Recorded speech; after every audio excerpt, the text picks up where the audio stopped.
విశాఖ జిల్లా కాంగ్రెస్ పార్టీ విస్తృత స్థాయి సమావేశం నేడు నగర పార్టీ కార్యాలయంలో డీసీసీ అధ్యక్షులు అడ్డాల వెంకటవర్మరాజు అధ్యక్షతన నిర్వహించబడింది. సమావేశానికి ముఖ్య అతిథిగా ఏఐసీసీ సెక్రటరీ పలక్ వర్మ విచ్చేశారు. అలాగే నూతనంగా నియమించబడిన విశాఖ కాంగ్రెస్ పార్టీ ఇన్ఛార్జ్ అరుణ్ కుమారి విచ్చేశారు. ఈ సందర్భంగా నేతలు మాట్లాడుతూ కాంగ్రెస్ పార్టీ తరపున భవిష్యత్ కార్యాచరణ, స్టీల్ ప్లాంట్ ప్రైవేటీకరణ వ్యతిరేక ఉద్యమం వంటి పలు ముఖ్య అంశాలపై సమావేశంలో చర్చించి భవిష్యత్ కార్యాచరణ సిద్ధం చేయనున్నామని తెలిపారు. మహారాష్ట్ర, కర్ణాటకలో జరిగిన ఎన్నికల్లో నకిలీ ఓటర్లు పెద్ద ఎత్తున పాల్గొన్నారని ఆరోపించారు. కాంగ్రెస్ చేసిన అధ్యయనంలో ఈ విషయం తేలిందని చెప్పారు. కార్యక్రమంలో పీసీసీ ఉపాధ్యక్షులు వేగి వెంకటేష్, యువజన కాంగ్రెస్ నేత లక్కోజు రామారావు తదితరులు పాల్గొన్నారు. అధ్యక్షురాలు రాష్ట్ర పర్యటన చేయడం జరిగింది మా వైఎస్ రెడ్డి గారు. ఆవిడ రాష్ట్ర పర్యటన తర్వాత మా AICC in charge joint secretary Palak Varma garu, అలాగే నూతనంగా మా జిల్లాకి ఇన్ఛార్జిగా నియమితులైన అరుణ్ కుమార్ గారు ఈరోజు ఈ కార్యక్రమానికి రావడం జరిగింది. మా కార్యక్రమానికి వచ్చినందుకు వాళ్ళందరికీ ముందుగా ధన్యవాదాలు తెలియపరుస్తూ, ఈ కార్యక్రమం ఎందుకంటే ఇది మా కాంగ్రెస్ పార్టీ అంతర్గత సమావేశం.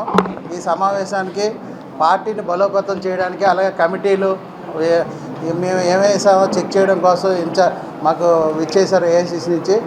వార్డు స్థాయిలో కాంగ్రెస్ పార్టీని బలోపేతం చేయడమే ముఖ్య ఉద్దేశంతో ఈరోజు సమావేశం ఏర్పాటు చేసుకోవడం జరిగింది.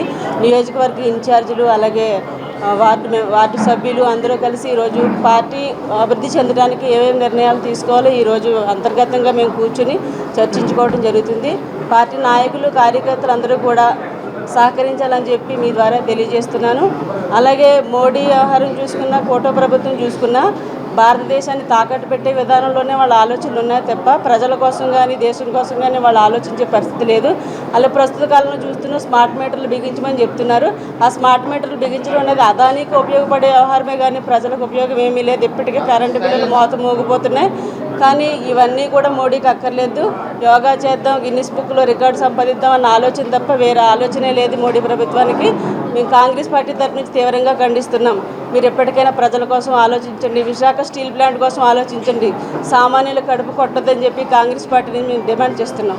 In our Congress party, we have a routine activity of district executive meetings where we come and review the ongoing process of the activities done by the party team members down ground the line.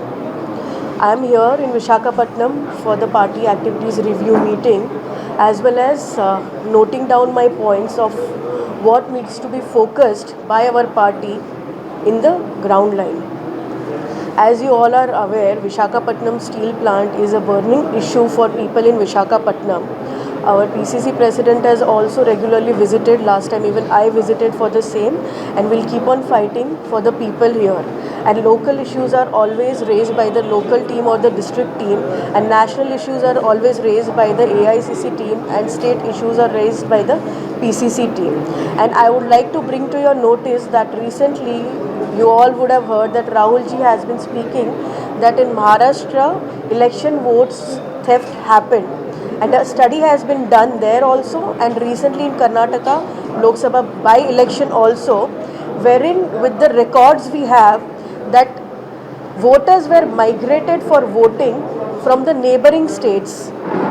One voter with the same photograph had 7 to 8 different voting iCards in different booths with different names and same photographs. This malpractice has been done by the BJP, TDP, Janasena alliance also. And this records of Maharashtra and Karnataka will soon be revealed by the Congress party.